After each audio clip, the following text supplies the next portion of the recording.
चलो, good afternoon everyone. Correlation regression हम लोगों ने सेंट्रल टेंडेंसी एंड डिस्पर्शन देख लिया है। अब नेक्स्ट चालू करने जा रहे हैं correlation and regression. Central tendency के अंदर हम लोग ने देखा थियरी क्वेश्चंस आता है क्या? आता है।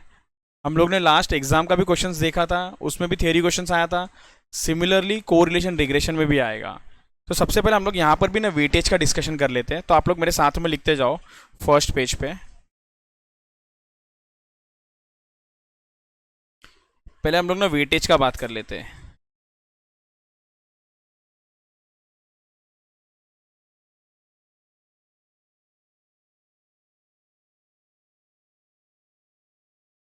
टोटल कितने कितने मार्क्स का आया था?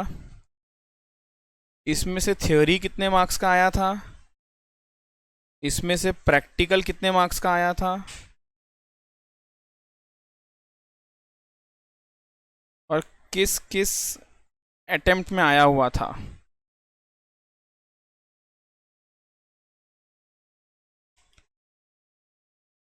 तो सबसे पहले मई 18 में 1 मार्क का प्रैक्टिकल था, 6 मार्क का थ्योरी था।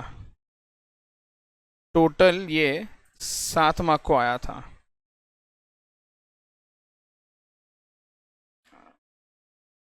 नवंबर 18 में 3 मार्क का प्रैक्टिकल, 2 मार्क का थ्योरी, 5 मार्क का आया था। जून 19 में 5 mark practical, 1 mark theory, 6 mark को आया था। नवंबर 19 में 3 mark practical, 1 mark theory, 4 mark को आया था। नवंबर 20 प्रैक्टिकल आया ही नहीं था, पूरा थ्योरी था, 3 मार्क का।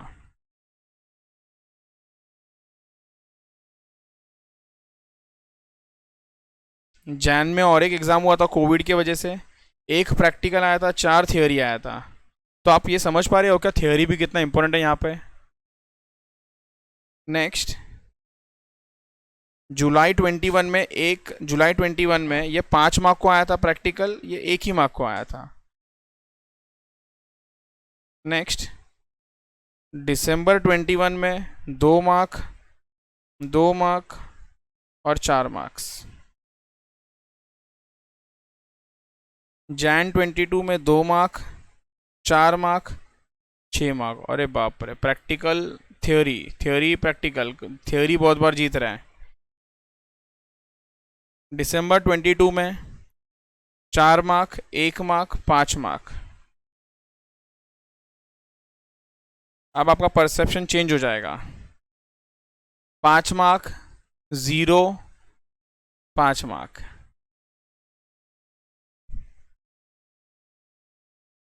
दिसंबर 23 3 मार्क, 2 मार्क्स, 5 मार्क्स।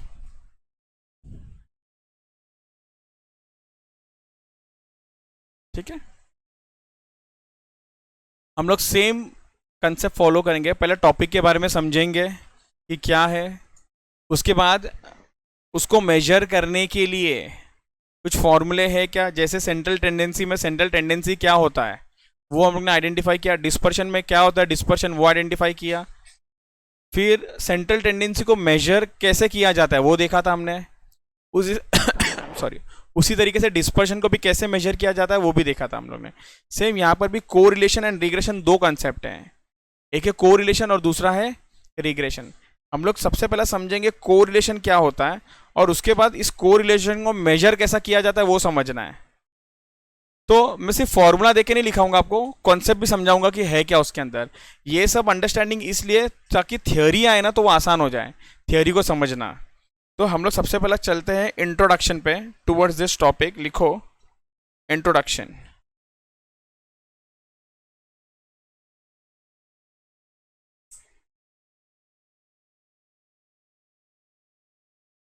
अब थोड़ा सा इकोनॉमिक्स सिखा रहा हूं मैं आप लोगों को।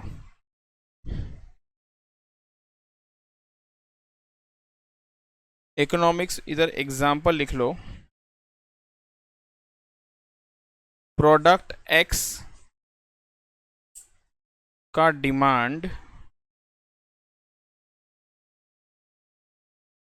और प्राइस ले लो y, प्राइस ले लो y और प्रोडक्ट ले लो x।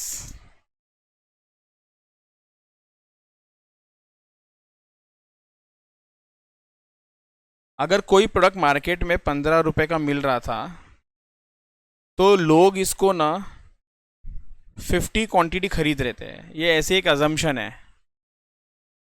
आपने क्या किया मालूम है, प्राइस जो 15 था ना, थोड़ा लॉ ऑफ डिमांड सप्लाई पढ़ा है ना आप लोगों ने, ओके। अब ये 15 था ना, ये 15 का ना ये कर दिया 18, तो डिमांड क्या हो जाएगा बोलो, बढ़ेगा हाँ या ना? नहीं, कम होता है, ओके तो कम कर देता हूँ मैं, कोई बात नहीं। तो ये 45 हो गया।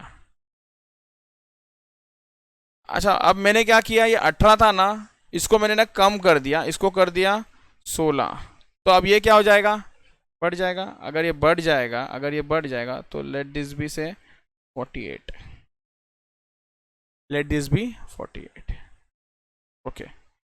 इसका मतलब क्या हो रहा है यहां पर, due to change in y, change in y, value of x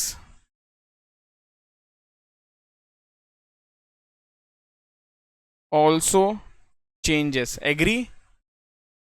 y change हो रहा है तो x भी, एक के वजह से दूसरा चेंज हो रहा है ना, तो इसका मतलब दोनों के बीच में कोई तो रिलेशन है, कोई तो रिलेशन है। अगर एक की वजह से दूसरा चेंज हो रहा है तो, कशिश समझ रहा है ना? अगर एक की वजह से दूसरा चेंज नहीं हो रहा है तो कोई रिलेशन, बराबर मैडम? देखो कितना अच्छे समझा इनको, ये क्लियर है कि नहीं? ठीक है, सो लिखो। अच्छा, ये चेंज कैसा हो रहा है, ये सेम डायरेक्शन में चेंज हो रहा है कि ऑपोजिट डायरेक्शन में? मतलब प्राइस बढ़ रहा है तो डिमांड क्या हो रहा है, कम हो रहा है, और प्राइस कम हो रहा है तो डिमांड क्या हो रहा है, बढ़ रहा है। तो लिखो ऑल्सो व्हेन प्राइस इंक्रीजेस, समझता ना sign, price increases comma demand क्या हो रहा है, decrease, and vice versa, and vice versa.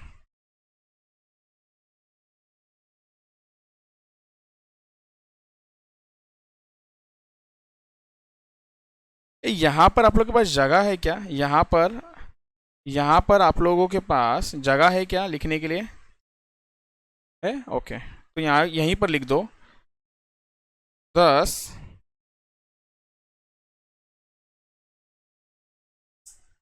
x and y are,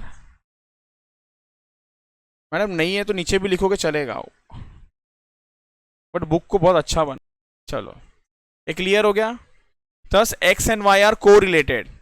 हम लोग कब बोलेंगे कोई भी दो चीज को रिलेटेड है, जब एक के वजह से दूसरा चेंज हो रहा है। ऐसी आप लोग को समझने के लिए, कोई टॉपिक से लेना देना नहीं है, समझ गया तुम लोग का ना एग्जाम्पल? ओके, तो पूछू कि नहीं पूछू? ओके, कशिश को एग्जाम्पल लेता। कशिश हंस रही है, कहाँ गई कशिश? हाँ, कशिश, कशिश का एक फ्रेंड है, कशिश का एक फ्रेंड है। अब वो कशिश का फ्रेंड कशिश को बोलते रहता है हमेशा, अरे कशिश तू ऐसे आया कर, बाल बांध के आया कर, बाल खुले मत रख, ठीक है, इंडियन वेयर पहन, वेस्टर्न मत पहन, वो अच्छा रहता है। तो कशिश बोलती है क्या करना है, छोड़ो ना उसको, क्या करना है? मतलब कशिश का फ्रेंड है, कशिश सुनती नहीं है। मुझे बताओ वो फ्रेंड का और कशिश का कोई को रिलेशन है? No change. लेकिन समझ गया आगे का, अगर कशिश को मालूम भी पड़ा, अच्छा उसको खुले बाल पसंद है तो वैसा रखने का, अच्छा उसको बॉब कट पसंद है तो बाल कट कर दिया, तो मतलब एक के वजह से दूसरे पे इंपैक्ट गिर रहा है क्या? अगर गिर रहा है ना तो कोरिलेशन है, अगर नहीं गिर रहा है ना तो कोई कोरिलेशन ये डन। तो आपको मैंने क्या बताया कि कोरिलेशन कैसे पहचानते हैं, बट ये सब एग्जाम में नहीं आएगा, बट होता क्या वो बता दिया। सो यहाँ पर हम लोग ये जो टॉपिक में डील करने वाले हैं ना, it will be in context to two variables, एक एक्स और एक वाई। अभी तक हम लोग ने जो सेंट्रल टेंडेंसी और डिस्पर्शन पढ़ा, it was in context to only one variable. हम लोग ने ऐसा पढ़ा था क्या, find mean of x and y, mean of x mean of y, ऐसा था।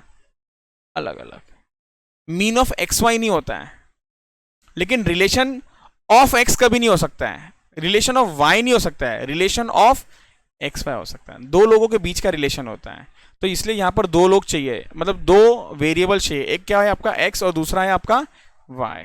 ठीक है, चलते आगे चलते। अब इसके अंदर कई कॉन्सेप्ट्स हैं। अब कोरिलेशन को समझाने से पहले ना एक कॉन्सेप्ट है bivariate data, very underrated topic, but आपको मालूम है अपना टारगेट है ना 95 प्लस है, मुझे 1 मार्क भी जाने नहीं देना कहीं पर भी। तो बाइवेरिएट, अभी जैसे कि ये टॉपिक ही है कोरिलेशन रिग्रेशन, तो लोग सीधा चालू करते हैं कोरिलेशन क्या है रिग्रेशन क्या है, मैं वहां से चालू नहीं कर रहा हूं। इसके पहले भी ना एक टॉपिक है जो है बाइवेरिएट डेटा, उस पर भी ना कुछ कुछ क्वेश्चन है, कभी कभी एक आध क्वेश्चन ना उस पर भी आ जाता है, तो वो भी ना हम लोग डिटेल में करेंगे एकदम क्या है क्या नहीं है। उसके बाद जाके शुरू होने वाला कोरिलेशन, और कोरिलेशन खत्म होने के बाद शुरू होगा हमारा रिग्रेशन। ठीक है, चलो तो हम लोग सबसे पहले शुरू करने जा रहे हैं हमारा बाय वेरिएट डेटा। बाय मतलब 1 की 2, और यहां पर मैंने आप लोग को पहले ही बता दिया कितना वेरिएबल होने वाला है 2। बाय वेरिएबल मतलब 2 वेरिएबल। ओके, लिखते हैं, इसके बारे में लिखते हैं हम लोग, बाय वेरिएट डेटा। इसमें लिखो आप लोग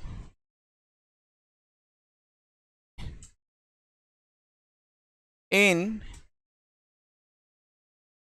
central tendency and dispersion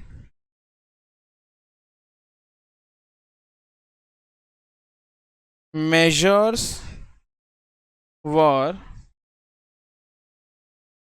based on univariate data, that is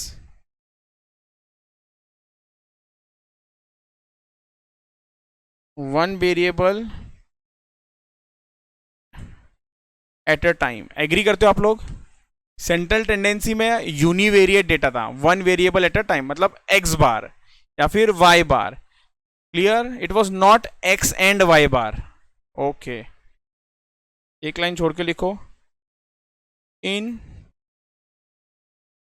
correlation and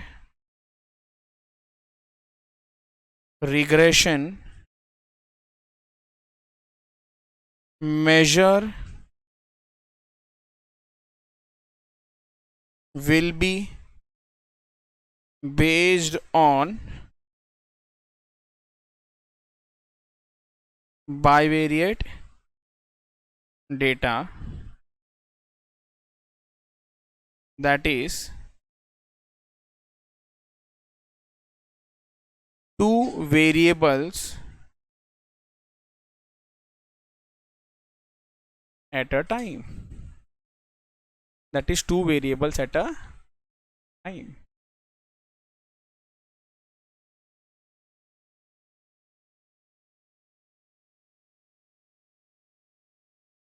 okay sir, मतलब बाय वेरिएट मतलब सर आप ये बोल रहे हो बाय मतलब टू, वेरिएट मतलब वेरिएबल, दो वेरिएबल का डेटा। हम लोग को रिलेशन में यूज करने वाले हैं दो वेरिएबल का डेटा, सेंट्रल टेंडेंसी में यूज किया था एक वेरिएबल का डेटा। क्लियर? डन? ओके,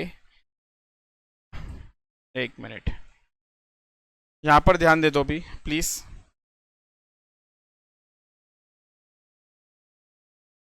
आपको क्या बोला है यहां पर बनाने के लिए? Prepare a bivariate frequency. क्या? Bivariate frequency, bivariate frequency table बनाने बोला है, कुछ नहीं, बाइवेरिएट फ्रीक्वेंसी टेबल बनाने बोला है, जहां पर उन्होंने बोला स्टैटिस्टिक्स का मार्क्स क्या होगा आपका मार्क्स ऑफ स्टैटिस्टिक्स होगा x और मार्क्स ऑफ मैथ्स होगा y।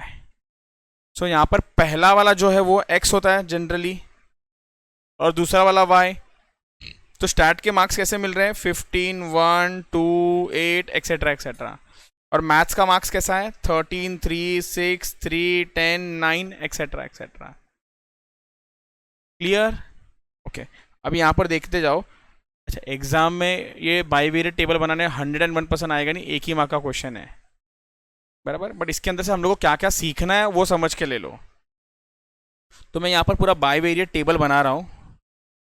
आपका ये बाईवेरिएट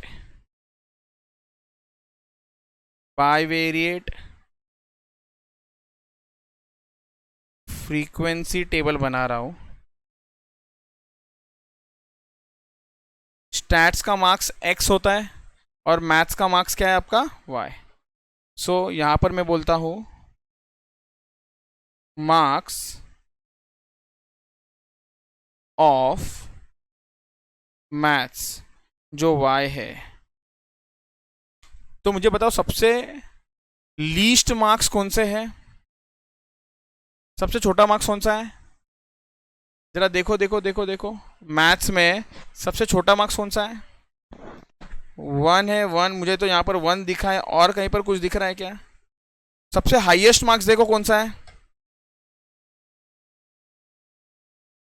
सबसे हाईएस्ट मार्क्स देखो कितना है? 19। उससे ज़्यादा दिख रहा है? नहीं। चलो, यहाँ पर मैंने क्वेश्चन को पूरा कंप्लीट कर दिया। क्या बोला है? Take mutually exclusive classification for both the variable, the first class interval being 0 से 4 फॉर बोथ। ओहो, देख लो, फर्स्ट क्लास कौन सा है? 0 से। तो 0 से 4 डिफरेंस कितना दिख रहा है? 4 का। सो अगर पहला वाला 0 से 4 है तो नेक्स्ट 4 to 8, फिर 8 to 12, फिर 12 to फिर 16 to 20, 20 to 25। कब तक जाने का ये? मैक्सिमम इज 19, तो 20 तक ही जाना है अपने को। मैक्सिमम इज 19, तो कहाँ तक जाना है अपने को? सिर्फ 20 तक। तो इधर देखते जाओ, इधर देखते जाओ, लिखना कुछ नहीं, अभी देखते जाओ इधर। तो सबसे पहला आ जाएगा आपका 0 से 4 मार्क्स इन मैथ्स। नेक्स्ट क्या है आपका? बोलो बोलो, नेक्स्ट क्या आएगा? 4 to 8 मार्क्स। बोलो नेक्स्ट क्या आएगा? 8 to 12 मार्क्स। नेक्स्ट बोलो, नेक्स्ट बोलो। 12 to 16 मार्क्स। नेक्स्ट बोलो, नेक्स्ट बोलो। 16 to 21। नेक्स्ट बोलो, नेक्स्ट बोलो। नहीं आएगा ना? एक्सेलेंट, यह आ जाएगा अब टोटल। उसी तरीके से आपको बताना है मार्क्स इन स्टैट्स। शुरू यहां पर भी 0 and 4 से ही होगा। सर ऐसा क्यों? क्वेश्चन ने बोला है बोथ में 0 and 4 से शुरू करना है। और स्टैट के मैक्सिमम मार्क्स कहां तक है? सर ये 17 दिख रहा है मुझे, ऐसा कुछ 17, 15, 19, सॉरी मैथ्स है ना ये, एक मिनट, 18। ओके, तो ये भी 20 तक ही जाते हैं हम लोग, हाँ या ना? ठीक है, तो 0 से 4, 4 to 8, 8 to 12, 12 to 16, 16 to 20। Okay, और फिर यहाँ पर भी क्या आ जाएगा आपका? टोटल। अब समझना ध्यान से, अगर मैं बोलूँ किसी को भी, किसी स्टूडेंट को अगर स्टैट्स में मिल रहा है 7 मार्क्स, सो अपने को ये वाले यहाँ पर जाना है। और मैंने बोला जो स्टूडेंट को मैथ्स स्टैट्स में 7 मिला है ना, उसको मैथ्स में 10 मिला है, तो वो यहाँ पर आ जाएगा। समझ पा रहे हो आप लोग? वो यहाँ पर आ जाएगा, वो यहाँ पर आ जाएगा। मैं एक काम करता हूँ आप लोगों के लिए,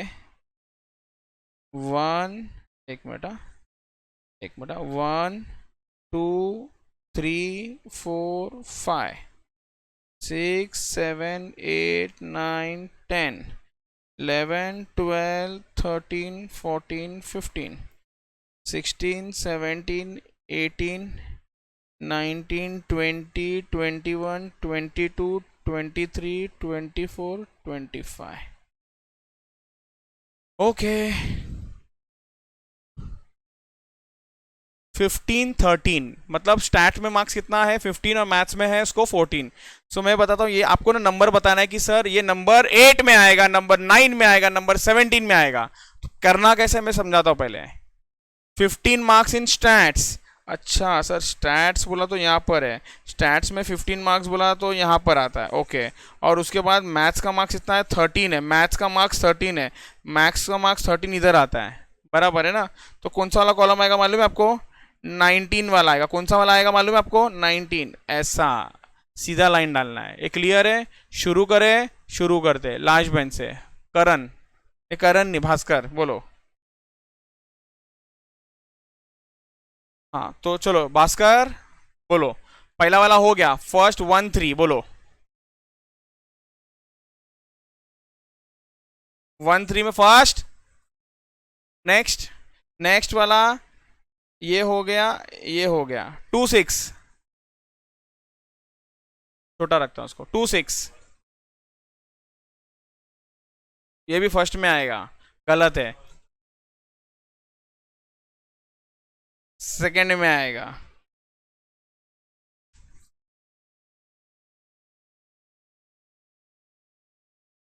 नंबर क्यों लिखा है मैंने? हाँ। ओ भाई साहब, ओ सार्थक, 8 3।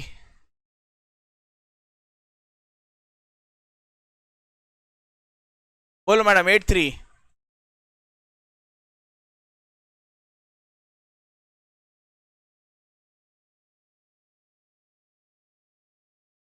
हाँ पार्टनर बोलो। बोली मालूम ही नहीं पड़ता सर। हाँ बोलो। फर्स्ट में आएगा, वेरी गुड, बोलो। 11। तो 8 इन स्टैट्स एंड 3 इन मैथ्स। हाँ रिया, 15 10।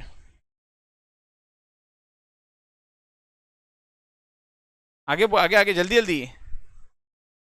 अरे आगे तो बोलो सर, आगे तो बोलो। हाँ बोलो रिया, नेक्स्ट। 15 11 और 15 10। अच्छा एक मिनट, मैं पहला दूसरा भी चेक करता हूँ। पहला तो मैंने ही किया है, सेकंड वाला था 1 3, तो ये 1 और ये 3, ये भी सही है। 2 6 चेक करने दो, ये 2 और 6। एक मिनट, 1 3 में बोला, 2 6 ये भी बोला। डन, डन सही है।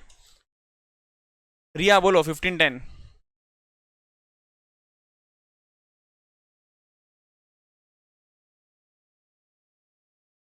Very good, 18। तो 15 यहाँ से है और 10 यहाँ से है। नहीं आपको पूछा नहीं अभी मैंने, वो नहीं बता पाएगी। बोलो जल्दी।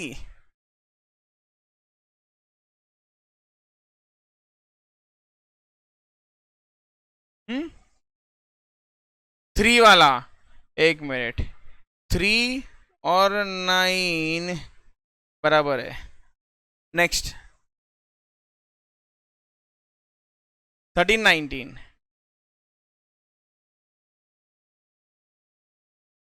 20। हाँ बोलो मैडम। 10 11।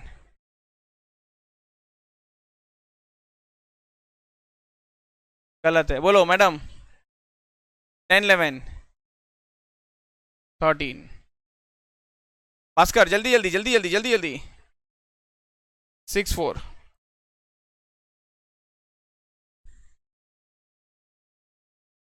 तो सबको समझा है कैसा करना है? अभी आप लोग पूरा कंप्लीट करो इसको। अच्छा सुन लो ना एक बार प्लीज, एक बार सुनो ना प्लीज।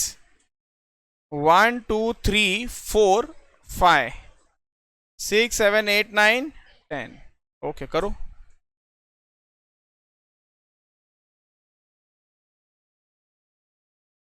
सब बचा हुआ है, एक मिनट।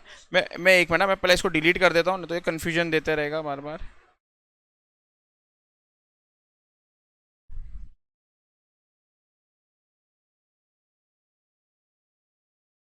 अच्छा अभी बता देता हूँ, सबका अलग अलग आंसर आएगा। बोलो क्यों अलग अलग आएगा? फिर कुछ ना कुछ तो गड़बड़ होगा ही ना, इसके लिए। ऐसा तो नहीं हो सकता कि सब लोग ही राइट करेंगे। बट प्लीज पहले ना कंप्लीट कर लो, फिर डिस्कस करते हैं। चलो।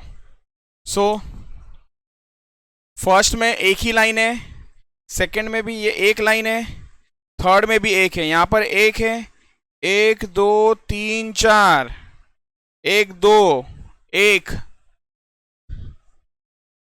दो, एक दो तीन चार पांच, चार, तीन, एक, नेक्स्ट, कुछ भी नहीं है, एक, एक दो तीन चार पांच छ, एक दो, एक दो तीन चार पांच, नेक्स्ट, एक, एक, एक दो तीन चार, एक मिनट ये ज्यादा हो गया, एक और ये पांच, और ये आएगा एक दो तीन। अगर मुझे यहाँ पर नंबर प्लॉट करना है तो मैं यहाँ पर क्या बोलूँगा, दिस इज एक, this is also one, this is also one, this is one, this is four, this is two, this is one, this is two, this is five, this is 4, this is 3, this is 1, 1 6 2 5, next 1 1 5 3। अगर total ले लें हम लोग तो ये वाला जो total हो रहा है वो हो रहा है 1 + 1 + 1 ये 3, ये 4 + 1 + 2 + 1 ये हो रहा है 8, ये हो रहा है 15, ये हो रहा है 14, ये हो रहा है 10, और ऐसा टोटल करोगे तो ये हो जाएगा आपका 50, और ऐसा टोटल मारोगे तो this will be 4, this will be 12, this will be 14, this will be 11, this will be 9।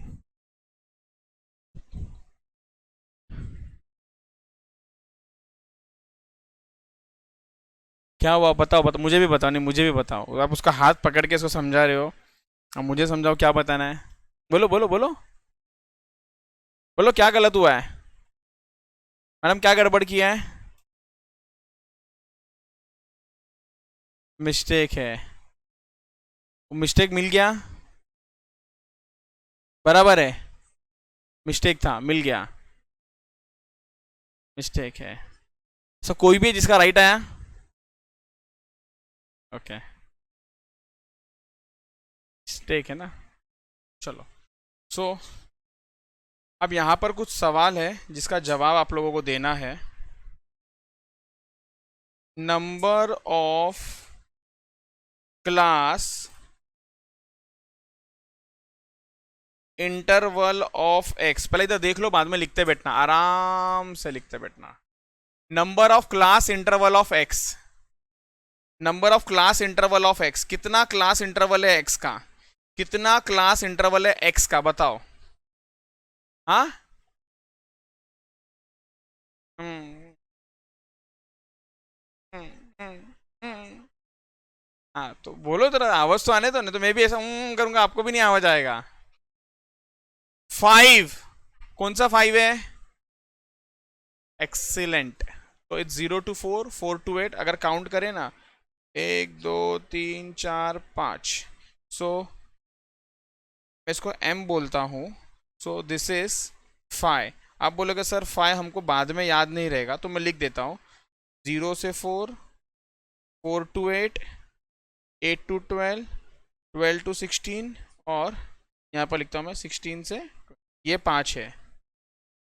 अब मुझे बताओ सोच के, number of class interval of y कितना था, तो ये भी 5 था। एग्जाम में आया हुआ क्वेश्चन है नंबर ऑफ क्लास इंटरवल्स, आपको ऐसा डेटा दे दिया जाएगा, बोलेगा बताओ number of class interval x का कितना बनता है, तो समझ में आना चाहिए। अगर उन्होंने क्वेश्चन में दिया था कि 0 से 5 तक का बनाना है पहला वाला, तो पहला 0 से 5, फिर 5 से 10, फिर 10 से 15, ऐसा बना के देखो, हाईएस्ट लोएस्ट नंबर ले लेने का, मतलब उसके अंदर फॉल होना चाहिए वो, और कितने क्लास इंटरवल बन रहे हैं तो उससे समझ जाएगा नंबर ऑफ क्लास इंटरवल्स। तो नंबर ऑफ क्लास इंटरवल एकदम अच्छे समझा, अगर गिनना है तो आप लोग गिन सकते हो। मुझे बताओ टोटल नंबर ऑफ सेल्स कितने हैं, टोटल नंबर ऑफ सेल्स कितने हैं, ऐसे हाँ 25 बराबर है 25। आपको अगर मूड हुआ बाद में ना आराम से घर पे बैठ के गिनना 1 2 3 4 5, ऐसा 5 है ऐसा 5 है तो टोटल 25। तो यहां पर देखो टोटल नंबर ऑफ सेल्स कैसे मिलेगा। आपने जो m लिया है उसको मल्टीप्लाई कर दो n के साथ, तो it will B 5 × 5 which is 30 25। Very good, ध्यान है।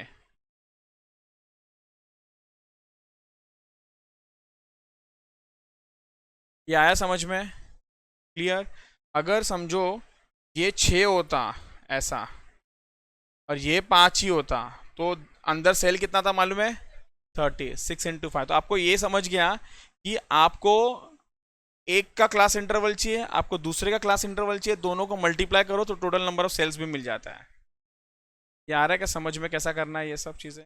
ओके, ये 3 चीज़ लिख लो पहले, ये तीनों पे एमसीक्यूज है। चलो टेबल को देखो, सवाल पूछता हूँ आप लोगों को। टेबल को देखो, सवाल पूछता हूँ। टोटल कितने स्टूडेंट्स को मार्क्स इन स्टैट्स मिला है 0 से 4?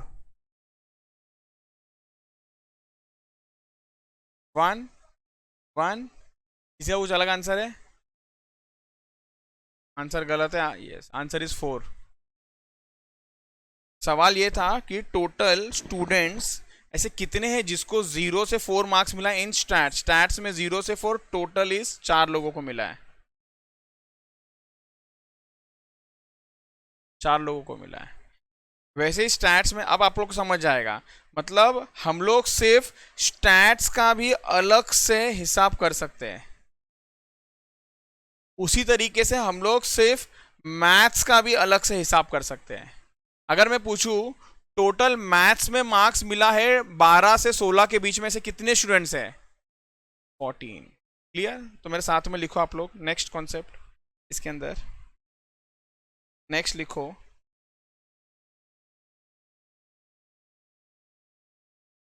Frequency distribution for all values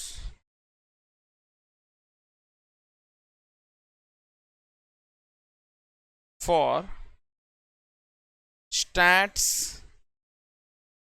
marks।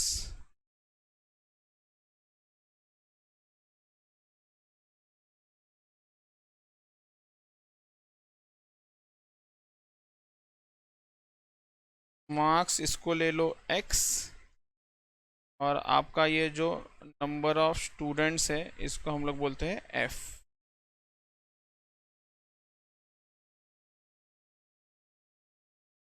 8 to 12, 12 to 16, 16 से 20। स्टूडेंट के टोटल तो आने वाला है कितना? 50। स्टूडेंट का टोटल कितना आ जाएगा? 50। मार्क्स इतना है 4 12 14 11 9। 4 12 14 11 9। अच्छा, जैसा हम लोग ने स्टैट्स का लिखा वैसा मैथ्स का भी लिख सकते हैं कि नहीं? अब सुन लेना ध्यान से, इसको हम लोग बोलते हैं मार्जिनल डिस्ट्रीब्यूशन। फर्स्ट ले लो, 1 ले लो, जो भी बोलो।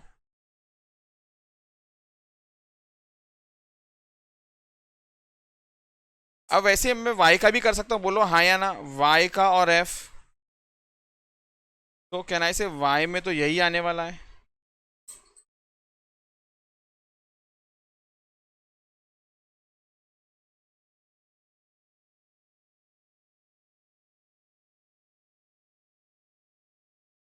थ्री 8 15 14 10।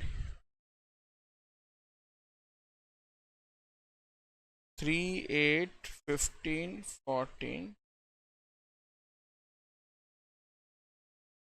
ये हो जाएगा आपका मार्जिनल डिस्ट्रीब्यूशन सेकंड वाला।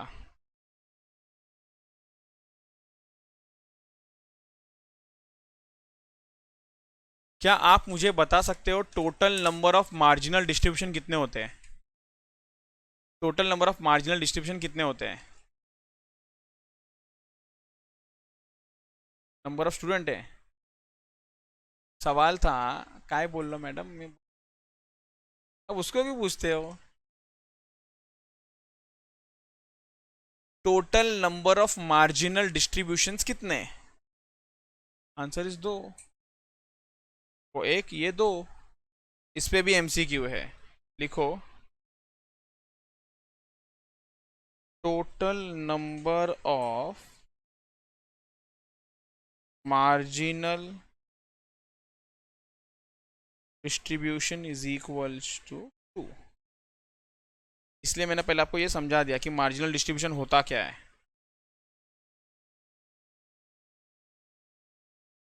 अब वापस एक कंडीशनल डिस्ट्रीब्यूशन आ रहा है, कंडीशनल। अब वो क्या होता है वो भी समझाता हूं मैं, लिखो मेरे साथ में पहले।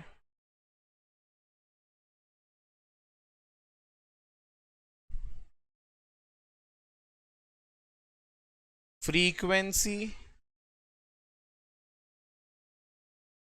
Distribution of marks of stats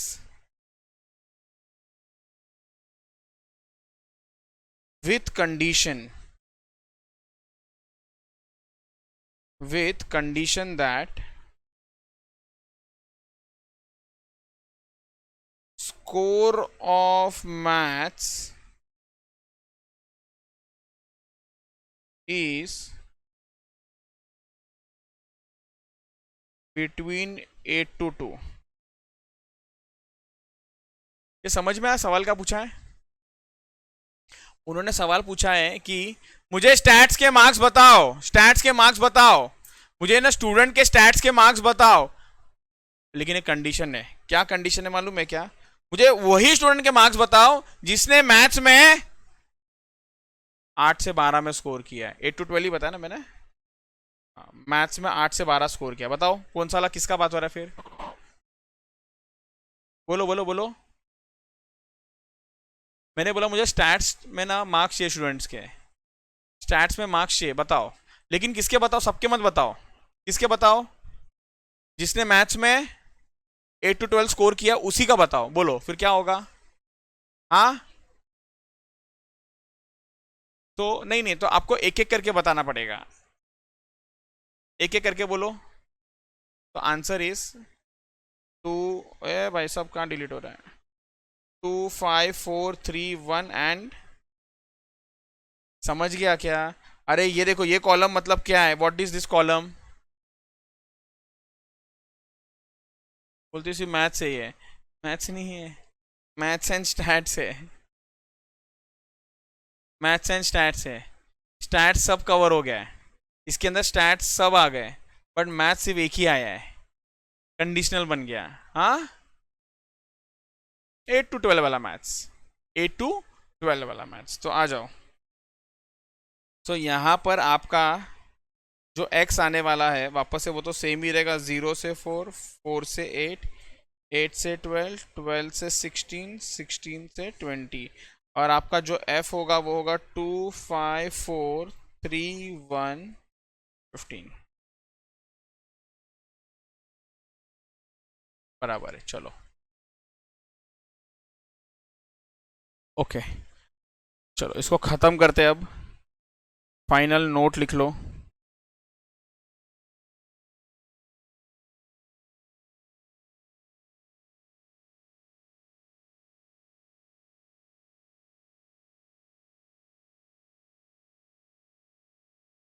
number of marginal distribution, जल्दी जल्दी बोलना पड़ेगा। 2। Second, number of conditional distribution. इधर देख लो फिर लिख लो। It is m plus n। It is m plus n। m क्या है? n क्या ऊपर लिखा है आपको? Total number of cells is equals to m into n, it's m into n. Okay sir, कितना बोरिंग था ये। हाँ, बोरिंग है, उसमें तो कोई डाउट ही नहीं है, क्योंकि क्या थियरी जैसा आ जाता है ना, थोड़ा बोरिंग होता है, पर जब एग्जाम में आता है ना यही थियरी, तो अच्छा भी लगता है। अच्छा, सॉल्व करना नहीं पड़ा, बच गए। सो जल्दी जल्दी आप लोगों को जय माता दी करना है अभी, एक एक करके। तो जय माता दी बोलना है आपको। क्वेश्चन नंबर 1, क्वेश्चन नंबर 1 पढ़ो और आंसर बताओ। क्वेश्चन नंबर 1 पढ़ो और आंसर बताओ। क्वेश्चन नंबर 1 पढ़ो और आंसर बताओ।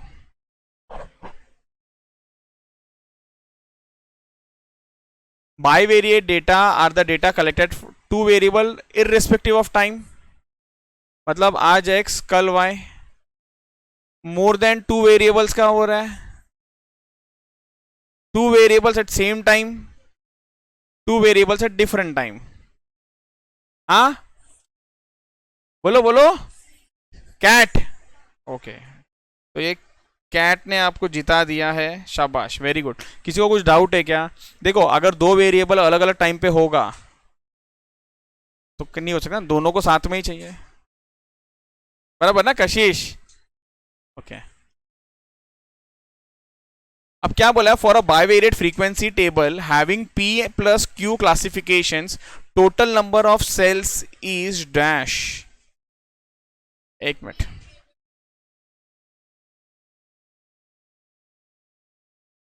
क्या हो जाएगा ये? p इंटू क्यू, तो ऑप्शन समझ रहेगा। देखो थोड़ा बोरिंग था वो, बट क्या मालूम ये आसान लगेगा।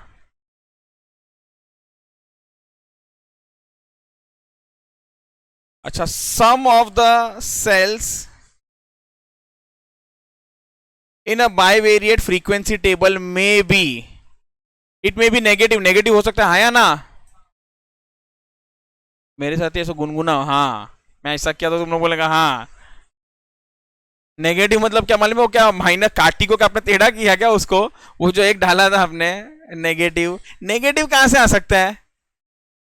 नेगेटिव कहां से आ सकता है? कुछ भी।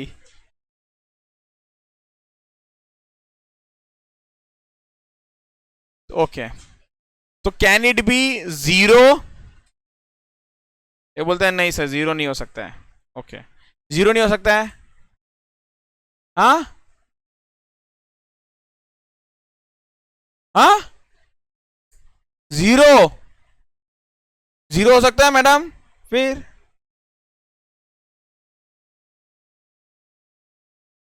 आप बताओ मैडम मेरे को। तो ऐसे बताओ, स्टूडेंट के जो मार्क्स मिले हैं 12 to 16 in stats with maths 0 to 4, कितने स्टूडेंट्स को मिले बताओ?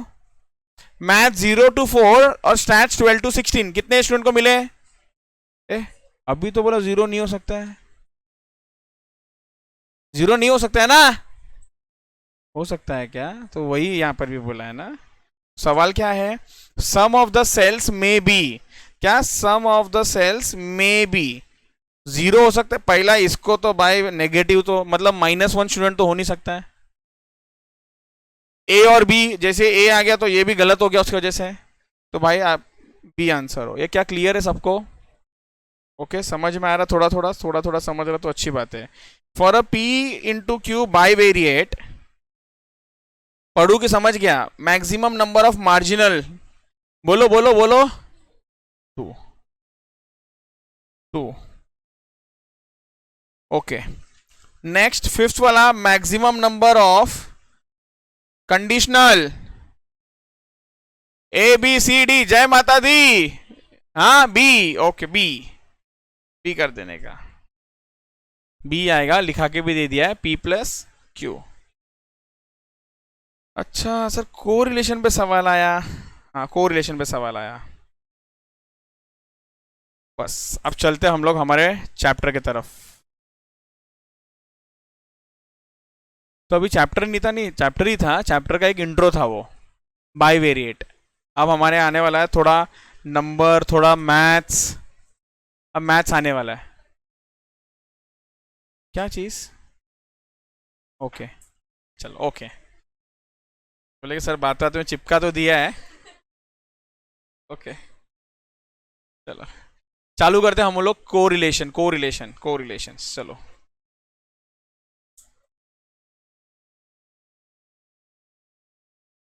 टॉपिक शुरू होने जा रहा है हमारा कोरिलेशन।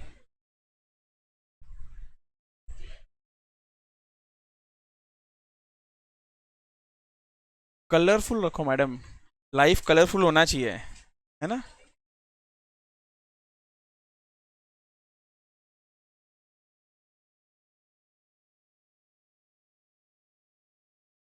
Meaning of correlation. देखो कशिश, देखो कैसा आंसर दे गया इसका फटाफट। अरे बोलो बोलो, क्या होता है कोर, अपने वर्ड्स में चलेगा, अपने वर्ड्स में, बट ये एक्स और वाई को लेके समझाना। बोलो, रिलेशनशिप, ये देखो है ना, डायरेक्ट रिलेशनशिप पे गई कि relationship between x and y is को रिलेशन, उसका सिर्फ दिमाग में वही चल रहा है, relationship. When one value changes because of the other, either directly or indirectly, then there is a correlation between x and y.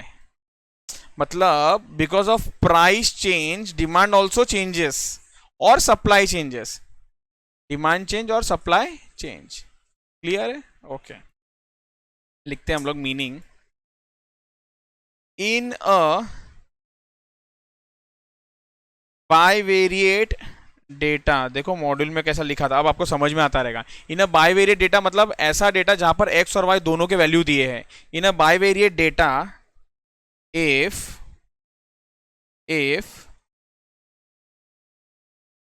Change in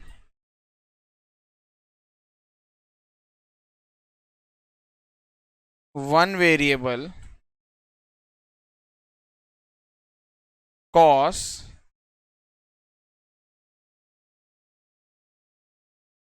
change in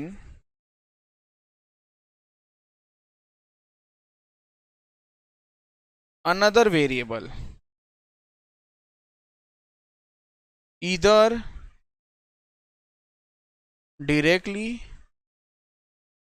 or indirectly, then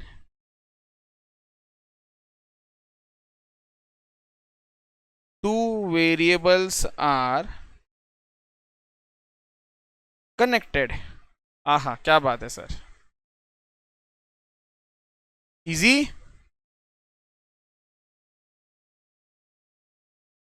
दोनों के बीच कुछ ना कुछ तो किस्मत कनेक्शन है, अगर एक से दूसरा चेंज हो रहा है तो, ऐसे थोड़ी वो चेंज होगा, नहीं तो। ठीक है, चलो, दो टाइप्स ऑफ कोरिलेशन है।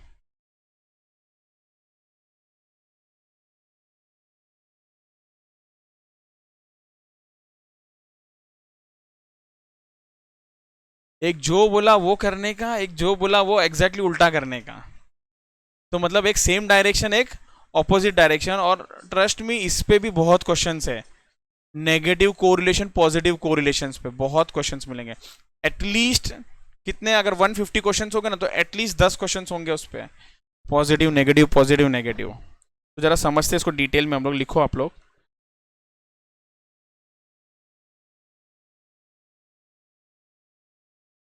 एक होगा आपका पॉजिटिव कोरिलेशन, एक होगा आपका नेगेटिव कोरिलेशन। पॉजिटिव कोरिलेशन मतलब if two variables move in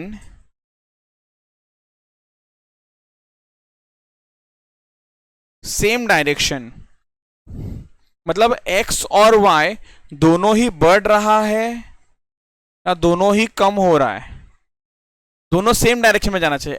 अगर x बढ़ रहा है तो y भी बढ़ रहा है, x बढ़ रहा है तो y भी बढ़ रहा है, x बढ़ रहा है तो y भी बढ़ रहा है, और x कम y कम, x कम y कम, दोनों सेम डायरेक्शन में जा रहे हैं, तो उसको हम लोग क्या बोलते हैं, positive correlation. If two variables move in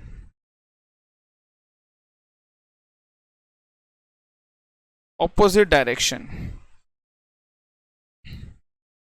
move in opposite direction, मतलब एक बढ़ेगा तो दूसरा कम होगा, x बढ़ रहा है तो y कम हो रहा है, y बढ़ रहा है तो x कम हो रहा है। चलो वैसे तो मैंने आपको ज़्यादा सिखाया ही नहीं है, बट ऐसा मेरा मन कर रहा है कि मैं आपको ना सवाल पूछूं, जरा देखते हैं कौन कितना दिमाग लगा सकता है। ऐसा मेरा मन कर रहा है, तो लेट मी चेक मेरा मन सही बता रहा है क्या कि सवाल पूछूं मैं आपको।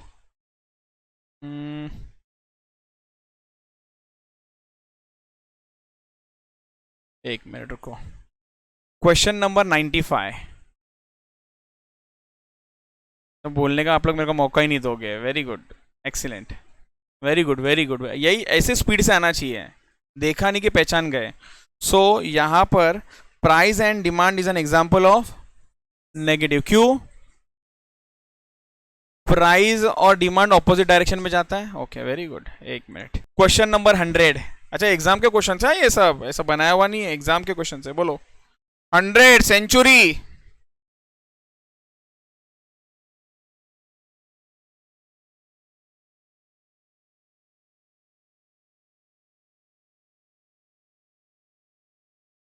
पॉजिटिव आया ना? नहीं, अब बोलो नहीं मालूम पड़ रहा है। वैष्णवी बताएगी ना। पॉजिटिव, ओके पॉजिटिव हो सब लोग। अब सुनो एक मिनट ध्यान से, पहले कौन से दो चीज का बात हो रहा है वो समझ रहा है? एक है, बोलो ना, एक है ए इंश्योरेंस का बात नहीं हो रहा है, एक प्रॉफिट का बात हो रहा है, एक प्रॉफिट का बात हो रहा है, और दूसरा हाँ नंबर ऑफ क्लेम्स का बात हो रहा है। अच्छा नंबर ऑफ क्लेम्स मतलब मुझे कोई तो समझाओ ना, नंबर ऑफ क्लेम का मतलब क्या? What do you mean by number of claim? आपका इंश्योरेंस कंपनी है मैडम, नंबर ऑफ क्लेम मतलब क्या होता है? नहीं मालूम? हाँ आप बताओ, आपका कंपनी है, बोलो। जो क्लेम ले रहा है हमारे पास, आप कंपनी हो, ठीक है। एक साल में आपके पास है ना 10 लोग क्लेम ले रहे हैं, और एक साल में आपके पास है ना 500 लोग क्लेम ले रहे हैं, प्रॉफिट ज्यादा कब रहेगा? 10 लोग। क्यों? 500 लोग लाकर क्लेम लेंगे तो क्या हो जाएगा? प्रॉफिट कम हो जाएगा ना यार, मेरा पैसा जाएगा मेरे जेब से।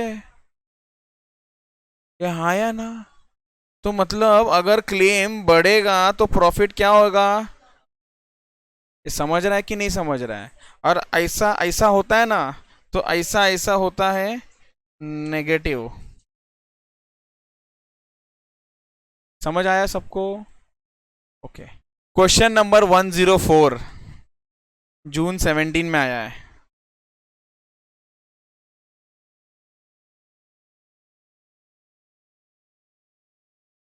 क्या क्या क्या क्या? टेम्परेचर बढ़ाएगा तो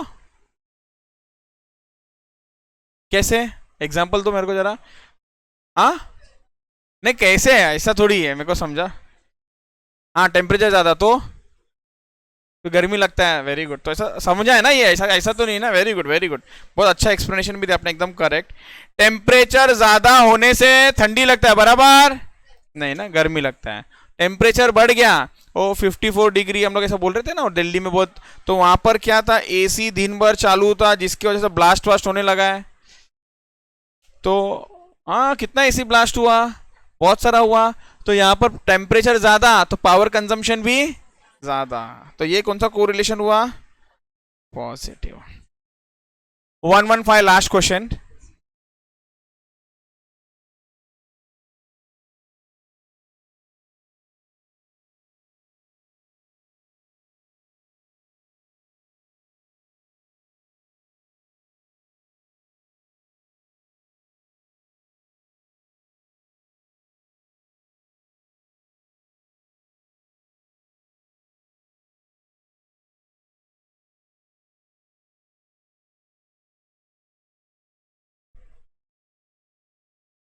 एक पॉजिटिव बाकी सारे नेगेटिव है।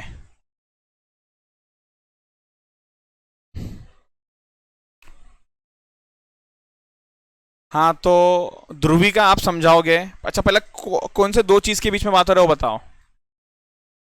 ओके एक मिनट। हाँ स्पीड प्लीज सब लोग ध्यान देंगे। और दूसरा, हाँ दूसरा वो बोल रही है ए आपने ब्रेक बोला, मैं सुना ये बोला कि नहीं। ए मैडम ऐसा मत कंफ्यूज करो ना कुछ भी बोल बोल के। स्पीड और ब्रेक का क्या संबंध। हाँ तो आप बोलते हो कि सर नेगेटिव है, बराबर। ओके अब मुझे बताओ, गाड़ी चलाते हो। हाँ नहीं चलाते तो इमेजिन कर लेना चलाते हो। आप गाड़ी चला रहे हो, आपने स्पीड बढ़ाया तो डिस्टेंस कवर कम करते हो, आपकी ज्यादा करते हो। तो मतलब आप बोल रहे हो कि स्पीड बढ़ता है तो डिस्टेंस क्या होता है।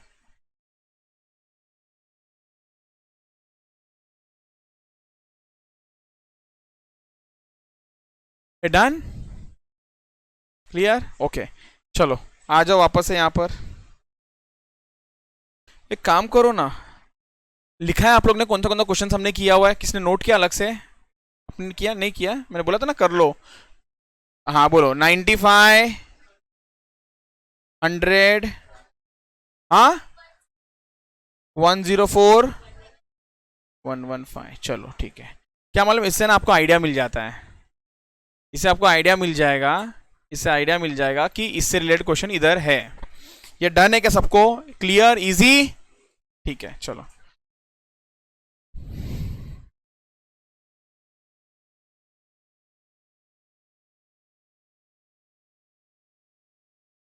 measures of correlation, measures of को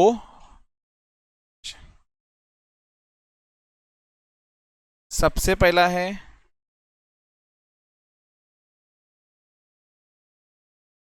स्कैटर डायग्राम, दूसरा है एकदम जबरदस्त एकदम best Carl's Pearson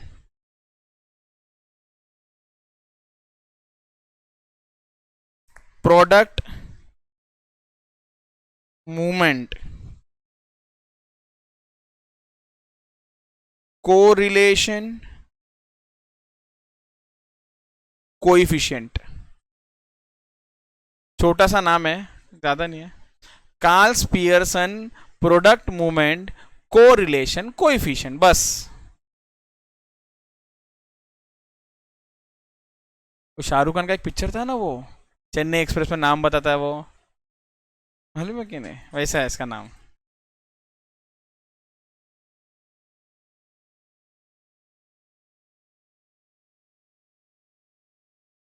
स्पीयरमैन्स rank correlation coefficient. Next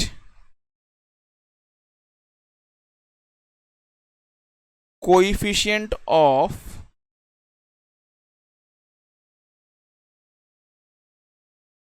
concurrent deviation. ये चार कॉन्सेप्ट हमको पढ़ने हैं कोरिलेशंस के अंदर, ये चार कॉन्सेप्ट पढ़ने हैं हमको कोरिलेशन के अंदर। पहला scatter diagram, Karl's Pearson product movement etcetera etcetera etcetera. ये clear, done done done done done, ठीक है। अब ना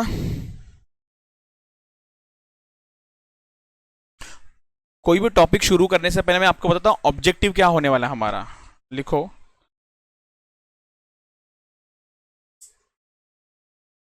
objective of measure of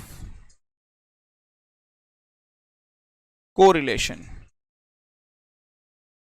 objective of measure of correlation. हम लोग ने पहले ये पढ़ा कि कोरिलेशन किसको बोलते हैं, हम लोग ने ये पढ़ा कि कितने टाइप के कोरिलेशन हैं, पॉजिटिव नेगेटिव। कोरिलेशन किसको बोलते हैं कि अगर एक से दूसरे पे अफेक्ट होता है तो उन दोनों के बीच में कोई ना कोई कोरिलेशन है। अफेक्ट सेम डायरेक्शन में हो सकता है या ऑपोजिट डायरेक्शन में हो सकता है, तो दो टाइप के कोरिलेशन हैं। अब हम लोग को ये पढ़ना है कि मेजर्स ये कोरिलेशन को कैसे मेजर किया जाए, कैसे पता लगाया जाए, तो 4 मेथड्स है उसके अंदर, scatter diagram, Karl's Pearson. But sir पता क्या क्या लगाना है, that is my objective. Sir आपको पता क्या लगाना है वो बताओ। तो लिखते हैं हम लोग, 3 चीजें को पता लगाना होता है। सबसे पहले to find nature of correlation. Sir nature मतलब उसका नेचर कैसा, अच्छा है, फोन करके पूछता ना खाना खाया क्या, ऐसा नहीं है। यहाँ पर नेचर का मतलब है पॉजिटिव नेगेटिव। क्लियर? यहाँ पर नेचर का मतलब क्या है, पॉजिटिव एंड नेगेटिव। तो अपने को जानना है कि कोरिलेशन का नेचर कैसा है। अच्छा कैसे पता चलता पॉजिटिव नेगेटिव, कैसे पता चलता है कि पॉजिटिव है कि नेगेटिव है? सेम डायरेक्शन में जा रहा तो पॉजिटिव, ऑपोजिट डायरेक्शन में जा रहा तो। अब तक ये तो हम लोग ने वर्ड प्रॉब्लम में देखा, आपको मालूम है इक्वेशन फॉर्म में भी आएगा और पूछेंगे पॉजिटिव है कि नेगेटिव है बताओ, तो वो कैसा होगा मैं आपको बताऊंगा, 1-2 एग्जांपल दे दूंगा, आपको समझ में आ जाएगा क्या है क्या नहीं है। Next, to find strength of correlation. आपका ये रिलेशन कितना मजबूत है।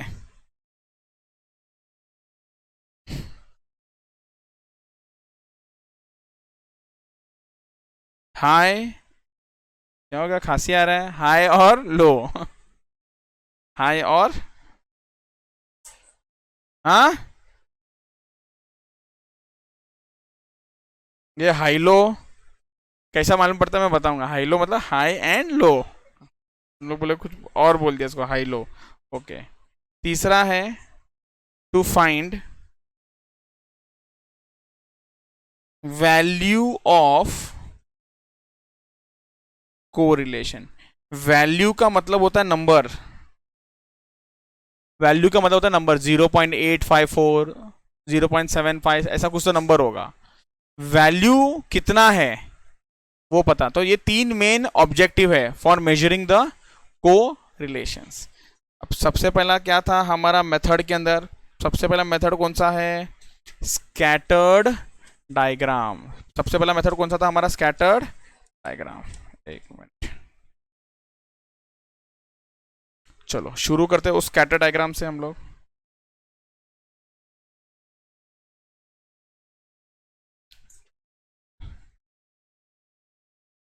Scatter diagram method.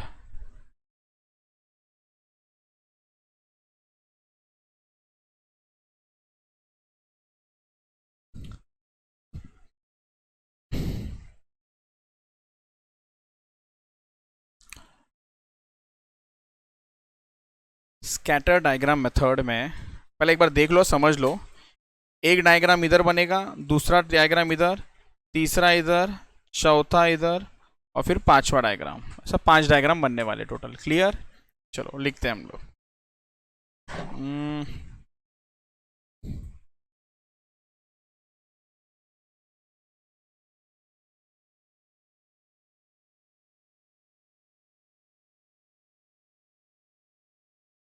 5 मैडम।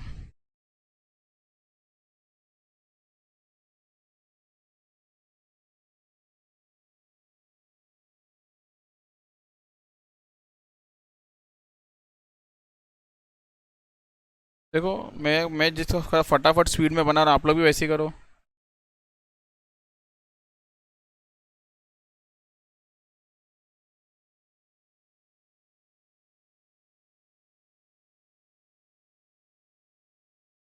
पहले 4 बना लिया मैंने। जो पहला वाला डायग्राम है ना, वो है आपका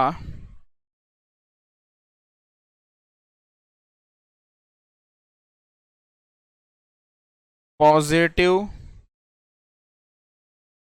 कोरिलेशन वाला।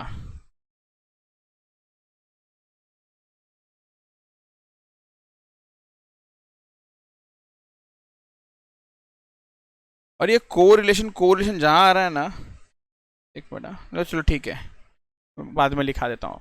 It is denoted by small r, is denoted by small r. ठीक है, लिखाता हूं मैं वो, कोई इशू नहीं।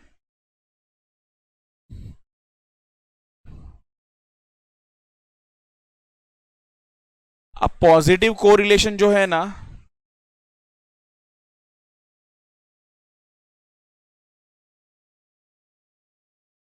उसका जो ड्राइंग है ना वो सीधा नहीं बनाना, तो थोड़ा टेढ़ा, थोड़ा टेढ़ा मेढ़ा बनाना, थोड़ा जिगजैग। क्यों मालूम है? उसके बाद आने वाला है परफेक्ट पॉजिटिव कोरिलेशन, जो ऐसा रहेगा।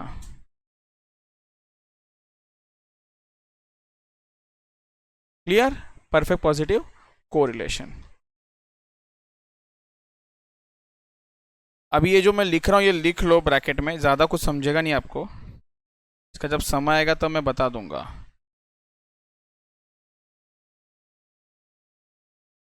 R is equals to +1। इसका मतलब पॉजिटिव कोरिलेशन किसको बोलते हैं मालूम है?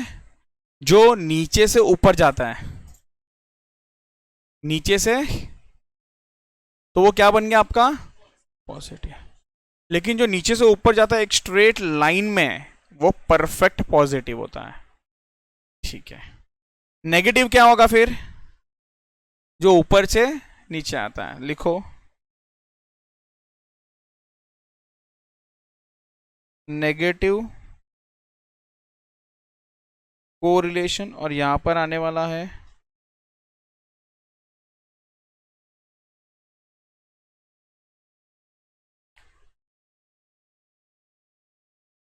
Perfect negative correlation.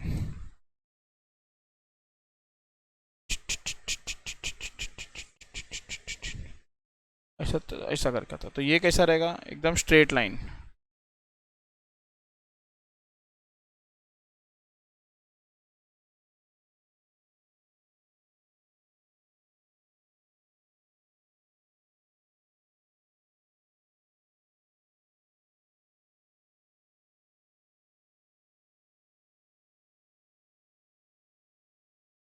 वो ब्रैकेट में क्या लिख रहा हूं वो डिस्कस करेंगे अब थोड़ी देर में।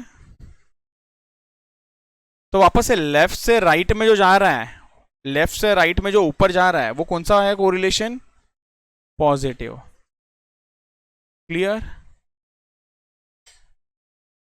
और जो नीचे आ रहा है, लेफ्ट से नीचे आ रहा है, वो कौन सा कोरिलेशन है?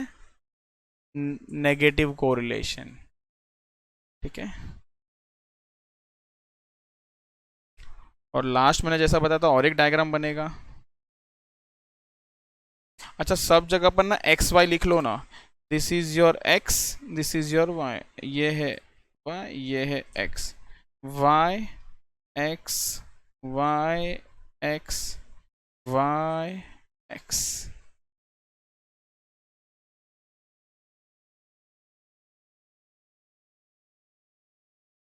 इसको हम बोलते हैं नो कोरिलेशन। सर किसको नो कोरिलेशन बोलते हैं? ऐसा कुछ टन टन टन टन टन टन, ऊपर जा रहा है कि नीचे आ रहा है पता ही नहीं चल रहा है, ये क्या हो रहा है पता ही नहीं चल रहा है। No correlation. यहां पर R is equals to 0।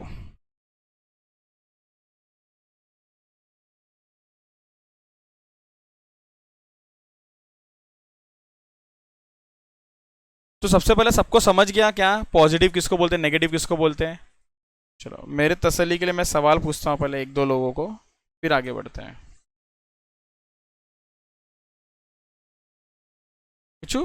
Okay, एक बार रिवीजन भी कर लेते चलो। जो नीचे से ऊपर जाता है, बुक में मत देखो ना, नीचे से ऊपर जाता है वो क्या है? पॉजिटिव। ओके, लेट काजल आंसर। जो नीचे से ऊपर जाता है वो होता है, और जो ऊपर से नीचे आता है वो।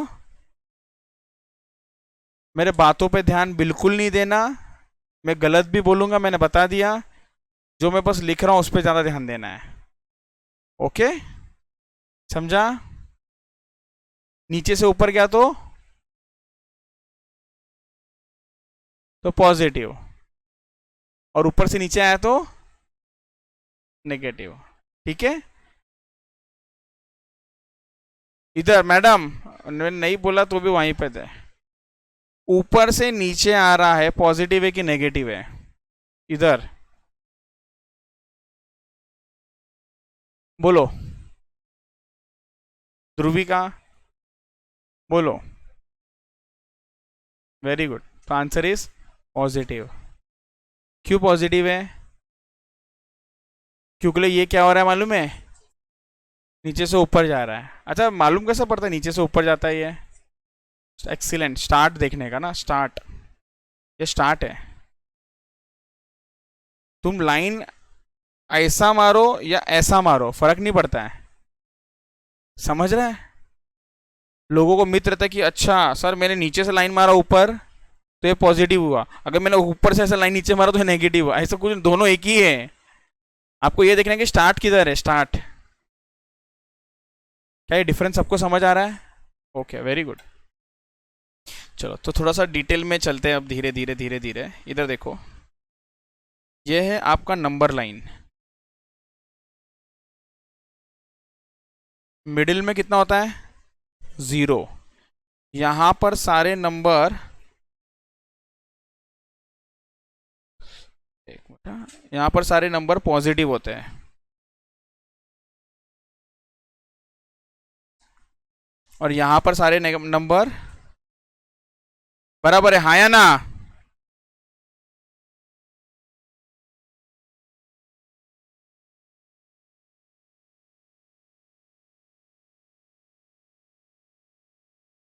अब कोरिलेशन जो होता है ना, एक मिनट देख लो, एक मिनट देख लो, पहले पहले देख लो प्लीज।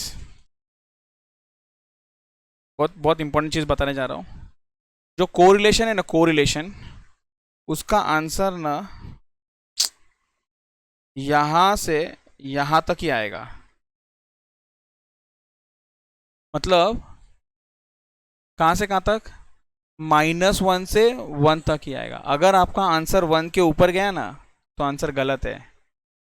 अगर -1 से आगे चला गया ना तो आंसर गलत है। -1 और 1 बोथ इंक्लूसिव। बोथ इंक्लूसिव का मतलब -1 आ सकता है, हाँ, 1 आ सकता है, हाँ। मतलब आपको जब कभी भी आंसर ये परफेक्ट 1 आया ना, 1, इसको हम लोग क्या बोलेंगे मालूम है? गलत। पॉजिटिव कोरिलेशन बोलेंगे ही नहीं। मैं बोलूँ, मैं जो लिखा उस पर जाओ ही मत, क्या बोलेंगे मालूम है इसको? गलत। परफेक्ट। समझ आ रहा है सबको? जब ये कब बोलेंगे? जब आपका r=1 रहा। मैडम देख लो, बाद में लिखना बैठ के।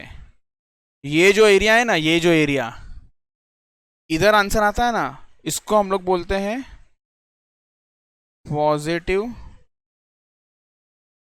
कोरिलेशन। यहां पर जो आंसर आता है ना, r=-1, एग्जैक्ट, क्या बोलते हैं इसको हम लोग? Perfect negative correlation. और आपका आंसर यहां पर जो आता है ना, ये क्या होता है मालूम है आपका? Negative correlation. मेरे पास जगह नहीं बचा अभी, थोड़ा सा अंडरस्टैंडिंग में ले लेना, सुन लेना। और आपका आंसर इधर आता है तो मालूम है क्या होता है इधर? Very good, no correlation. ये सुंदर सा डायग्राम बनाओ। ओके, एक एग्जांपल के साथ समझते हैं आगे।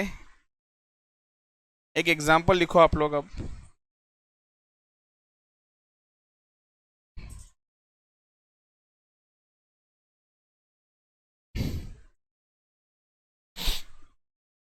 Late this be A B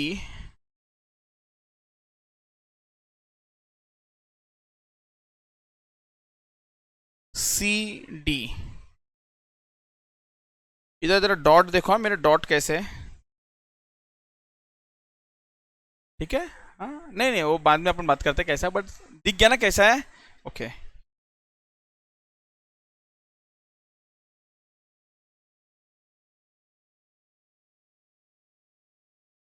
अब सवाल है यहाँ पर, इवैल्यूएट एंड कंपेयर देम।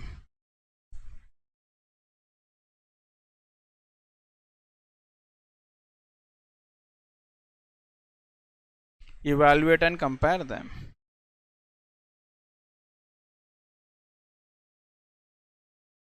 सुन लो,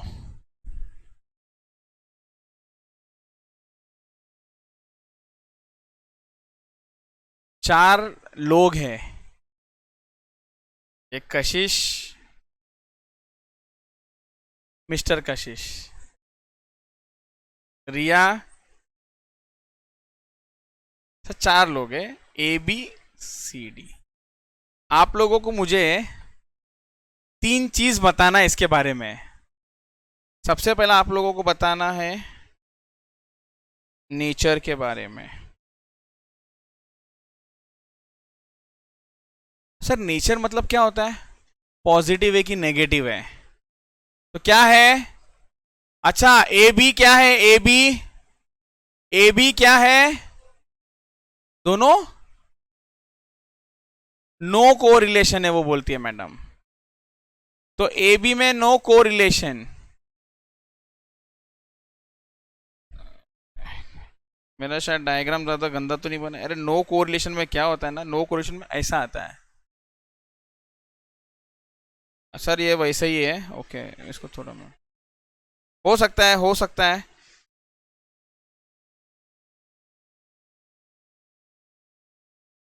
अब जब तक तुम लोग आंसर नहीं दोगे ना, तब तक डायग्राम बनाते रहूंगा मैं। Negative, okay. तो इधर देखो, अब बाद में लिख लेना आप लोग बाद में लिख लेना। पहले ना मैं कंसेप्ट समझा देता हूँ, क्योंकि इसमें ना एमसीक्यूज है। A and B is negative correlation, और सी डी क्या है? C D B is negative correlation. ठीक है, चलो। अब ये वाला आप बता नहीं पाओगे, ये मैं आपको समझाता हूँ। उनका स्ट्रेंथ जो आसपास है ना, जो आजू बाजू दिख रहा है ना, वो ज़्यादा स्ट्रांग है, और जो थोड़ा लंबा लंबा है ना, वो कम स्ट्रांग है। तो बताओ कौन ज़्यादा स्ट्रांग है? C D is more stronger, C D is more closer than A B, comma, hence CD is stronger than AB।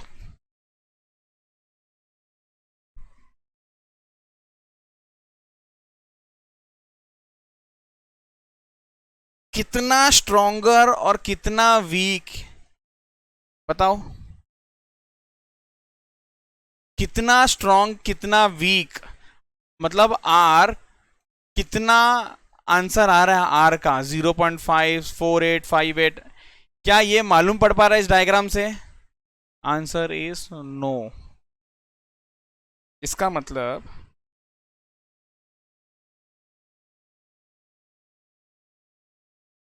scatter diagram is not used to find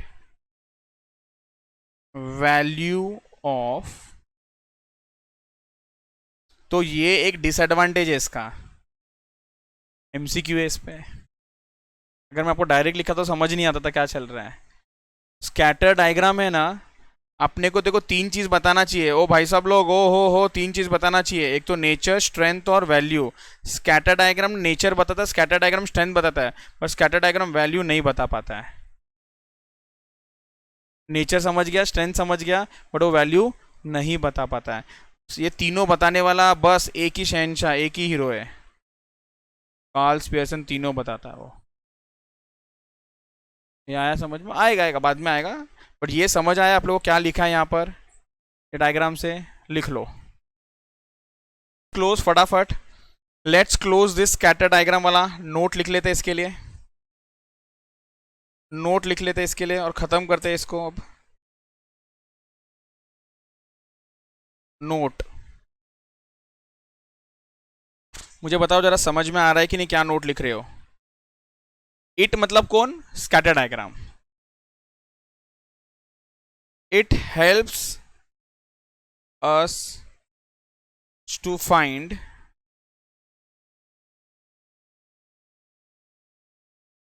nature and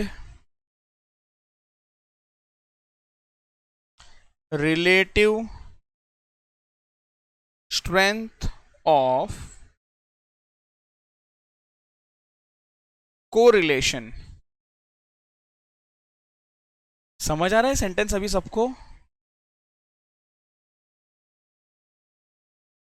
मैं बार बार बोलता हूँ, सारे नॉन मैथ से कभी भी difficult लगा पूछो, बहुत सारे वे हैं और इजी करने के लिए। Second, it cannot be use to find, क्या बोलोगे? वैल्यूज। देखो ऐसा अपने आप आंसर आना चाहिए, अंदर से आवाज आना चाहिए, हाँ वैल्यूज ही होगा अब सर इधर लिखा हुआ। तीसरा,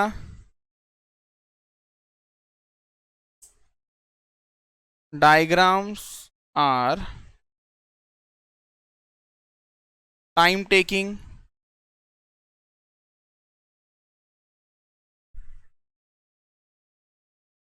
चौथा,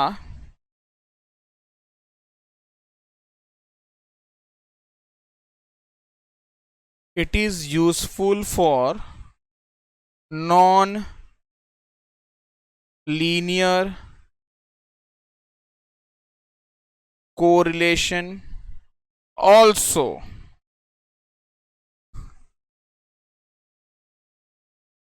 डन? समझ गया? तो अगर समझ गया तो मुझे कोई समझाओ चौथा पॉइंट क्या बोल रहा है? हाँ देखो ऐसा कुछ ऐसा हाँ बोलने का नहीं, तो आप लोग को बोलने का नहीं समझा है, आप लोग को बोलने का नहीं, क्या लिखा है सर? पहला वाला समझा है क्या? हाँ वो पूरा एग्जाम्पल के साथ समझा है। सेकंड समझ गया? हाँ वो दोनों एक ही था, बस अलग अलग पॉइंट में लिखा। ये थर्ड वाला डायग्राम टाइम, इसमें क्या समझाओ? टाइम लगता है, आप ही देखो कितना टाइम लगे था आप लोग की टाइम टेकिंग। चौथा वाला क्या बोला? ये नॉन लीनियर को रिलेशन मतलब, तो समझाता हूँ ये क्या है। अब इसका एक्सप्लेनेशन, इसको कैसे समझाया जाए, इधर देखो आप लोग, जो कोरिलेशन है ना,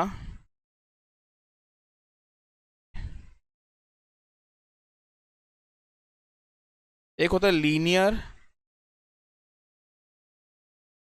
एक होता है नॉन लीनियर। जो लीनियर है ना वो आपके सिलेबस में है,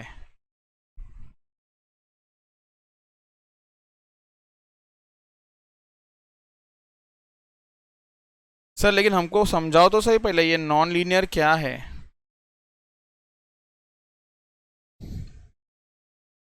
आपको अगर नॉन लीनियर कोरिलेशन फाइंड करना है ना,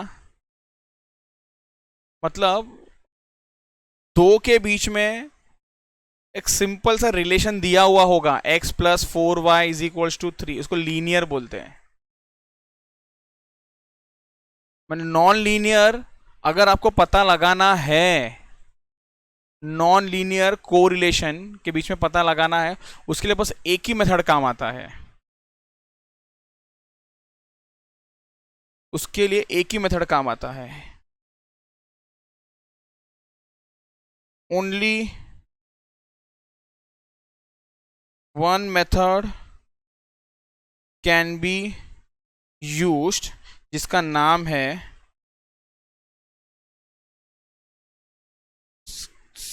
स्कैटर डायग्राम। और यहां पर इसके लिए all methods can be used, all methods can be. नहीं सर, फिर भी ये मज़ा नहीं आया, बाजू में जो लिखा हो मज़ा नहीं आया। इधर देखो, इसके लिए एक example, x Y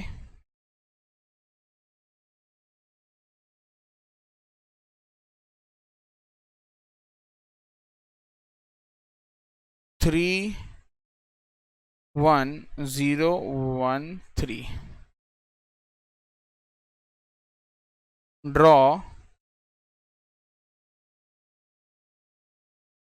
scatter diagram. जरा देखते जाओ मेरा ड्राइंग अब।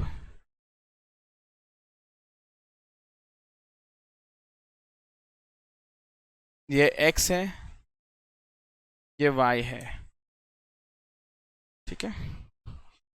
ओहो, ये तो गलत हो गया ना, मैंने नेगेटिव नंबर लिया है, तो यहाँ पर आएगा ये, ठीक है। यहाँ पर 0 होता है,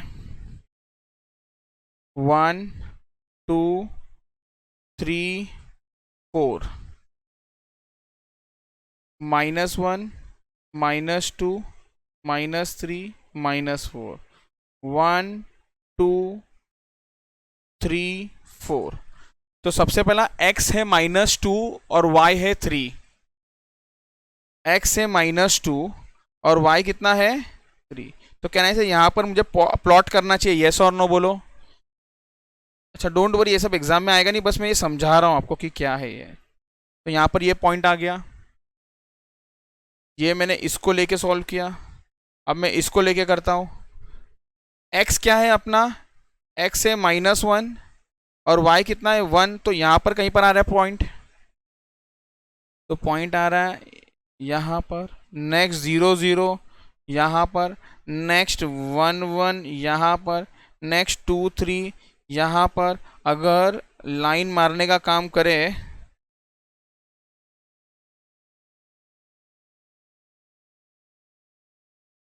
लीनियर एक जगह से जाता है, इसको क्या बोलते हैं मालूम है मैथ्स वाले लोग,